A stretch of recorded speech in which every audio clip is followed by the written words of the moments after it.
भविष्य मालिका पुराण यह एक ऐसी किताब है जिसने आज से 600 साल पहले ही कोरोना वायरस की महामारी के बारे में 1 जनवरी 2024 में आए जापान के भूकंप के बारे में दुनिया को पहले ही बता दिया था। यह किताब बताती है कि दुनिया में आगे क्या क्या होने वाला है। भविष्य मालिका के हिसाब से साल 2020 से ही अंत का आरंभ हो चुका है। संत अच्युतानंद दास एक ऐसा नाम जिन्हें लोग उनके द्वारा की गई भविष्यवाणियों के लिए जानते हैं। उनकी भविष्यवाणियों को पढ़कर ऐसा लगता है जैसे उन्होंने भविष्य को आज से कई साल पहले ही देख लिया। दरअसल वे भूत, भविष्य और वर्तमान में होने वाली घटनाओं को एक साथ देख सकते थे और अपनी इसी शक्ति के बल पर उन्होंने एक किताब लिखी जिसका नाम है भविष्य मालिका। भविष्य मालिका किताब के कई अलग अलग भाग है जिसमें की गई भविष्यवाणियां सत्य हुई है और आगे भी सत्य होना निश्चित है। उन्होंने अपनी भविष्यवाणियों में ऐसी ऐसी घटनाओं का जिक्र किया है जिसे सुनने मात्र से ही आपके रोंगटे खड़े हो जाएंगे। इन भविष्यवाणियों को सुनकर आपको लगेगा कि वाकई में ये भविष्यवाणियां सच हो रही है, क्योंकि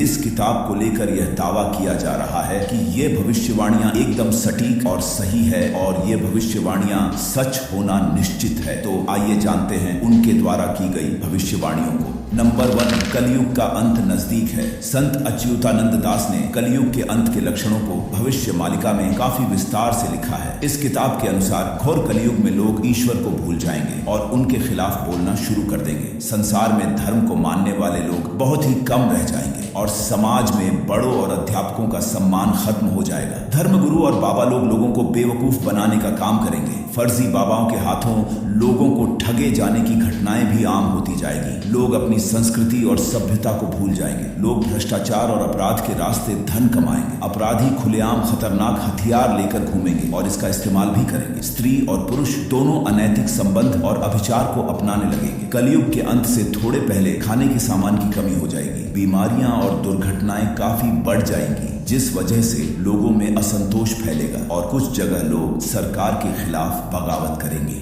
नंबर 2, महाविनाश के संकेत। भविष्य मालिका के मुताबिक जब किसान खेती के काम में रुचि लेना बंद कर देंगे और जानवर गांव और शहरों पर हमला करना शुरू कर देंगे, तब समझ लेना कि वहां महाविनाश निकट है। किसान बारिश से निराश हो जाएंगे और खेती का काम करना छोड़ने लगेंगे। सूरज अपनी परोपकारिता छोड़ देगा और दुनिया भर में गर्मी बढ़ जाएगी। तूफानी हवाएं बर्बादी फैलाएंगी और तेज हवाओं की आवाज से ही जंगली जानवर जंगल छोड़कर गांवों और शहरों में घरों पर हमला करेंगे। भगवान जगन्नाथ का अपमान होगा तथा मंदिर का झंडा बार बार गिरने लगेगा। मंदिर के ऊपर जो कपड़ा है उसमें भी आग लग जाएगी। जब उड़ीसा में तूफान आएगा तब जगन्नाथ मंदिर का कल्प वृक्ष यानी पवित्र बरगद का पेड़ टूट जाएगा। इसके बाद दुनिया में लोगों के मरने का सिलसिला शुरू हो जाएगा और नई नई बीमारियां फैलेगी और उन बीमारियों का इलाज डॉक्टरों के पास भी नहीं होगा। महामारी की वजह से लाखों की तादाद में लोग अपनी जान से हाथ धो बैठेंगे। लोग अंतिम संस्कार करते करते थक जाएंगे और कई शब्दों घर में ही पड़े रह जाएंगे। दुनिया भर के लोगों का दिमाग अशांत रहेगा। दवाइयों से महामारी रोकने की बजाय और बढ़ जाएगी। नंबर 3,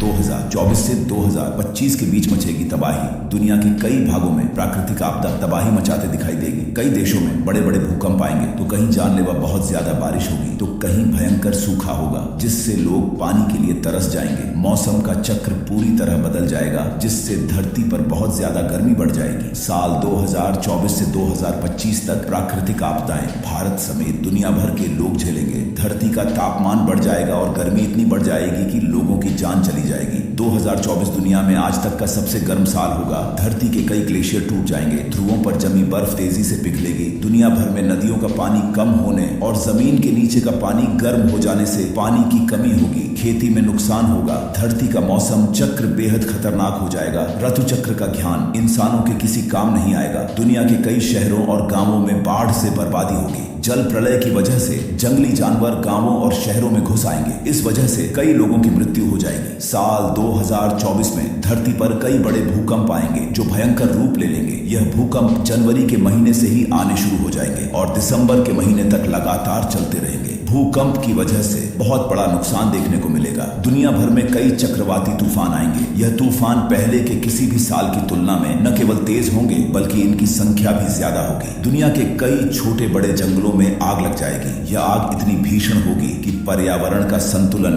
बिगड़ जाएगा। दुनिया भर के जंगलों में हर साल भीषण आग लगने की घटनाएं आम हो जाएगी।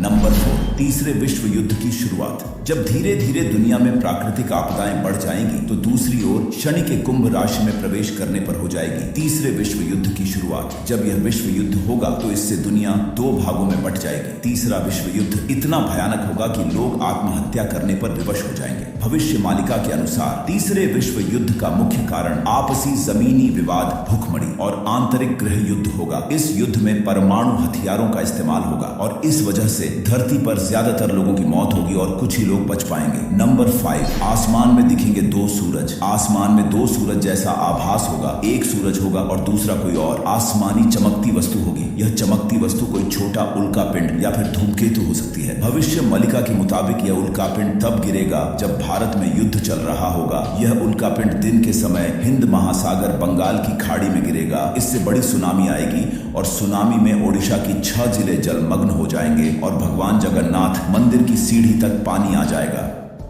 नंबर 6, चीन 13 मुस्लिम देशों के साथ करेगा भारत पर हमला। भविष्य मालिका में कहा गया है जब शनि मीन राशि में प्रवेश करेगा तो उसी समय दुनिया तीसरे विश्व युद्ध का महाविनाश देखेगी और इसी समय भारत विश्व युद्ध में शामिल हो जाएगा। इस युद्ध का मुख्य कारण होगा भारत को लूटने की साजिश। चीन हमेशा की तरह खतरनाक साजिश रचेगा। पाकिस्तान सहित अन्य 12 मुस्लिम देश को धार्मिक आधार पर भारत के विरोध में लाने में सफल हो जाएगा। भारत कुल 13 महीने महायुद्ध लड़ेगा। जब पाकिस्तान समेत 13 इस्लामिक देश और चीन भारत पर हमला करेगा तब इन देशों को सफलता मिलेगी, जिससे भारत का एक बहुत बड़ा हिस्सा दुश्मन के अधिकार में चला जाएगा। इस युद्ध के दौरान भारत के कई शहरों पर परमाणु हमले किए जाएंगे, लेकिन भारत कुछ भीषण हमले से बच जाएगा। लेकिन भारत की सेना सटीक रणनीति के तहत बहुत ही शीघ्र दुश्मन देशों पर शक्तिशाली विस्फोटक का इस्तेमाल करेगी, जिससे दुश्मन देशों में हाहाकार मच जाएगा और वह केवल एक दूसरे के भरोसे ही रह जाएंगे। इस तरह भारत इस युद्ध को जीत लेगा और अखंड भारत को एक हकीकत बनाएगा। चीन के कई टुकड़े हो जाएंगे और बचे 12 इस्लामिक देश अपना अस्तित्व खो देंगे। वह भारत के आगे नतमस्तक हो जाएंगे और बचा पाकिस्तान हर बार की तरह भारत के आगे माफी मांगेगा और भारत में शामिल होने की मांग करेगा। इस तरह पाकिस्तान का नामो निशान मिट जाएगा और वह अखंड भारत का हिस्सा बनेगा। नंबर 7, अखंड भारत और युग परिवर्तन। विश्व युद्ध के बाद सीमाएं बदल जाने की वजह से दुनिया में कुल 111 देश ही होंगे और विश्व की आबादी केवल 7 करोड़ रह जाएगी। बाकी बचे लोग सनातन धर्म को स्वीकार कर लेंगे। भारत इन सभी देशों को नए युग में ले जाएगा और विश्व का नेतृत्व भी करेगा। अखंड भारत की शासन व्यवस्था अलग होगी और लोकतंत्र से भी उत्तम व्यवस्था कायम होगी और पूरे विश्व में केवल एक ही धर्म होगा, सनातन धर्म। साथ ही भविष्य मालिका के मुताबिक भारत का आखिरी राजा एक शक्तिशाली हिंदू शासक योगी पुरुष होगा और उसकी कोई संतान नहीं होगी। दोस्तों, यह थी भविष्य मालिका किताब की कुछ भविष्यवाणियां। इन भविष्यवाणियों के बारे में आपका क्या मानना है, हमें कमेंट में जरूर बताएं। साथ ही चैनल को सब्सक्राइब कर कमेंट में जय हिंद जरूर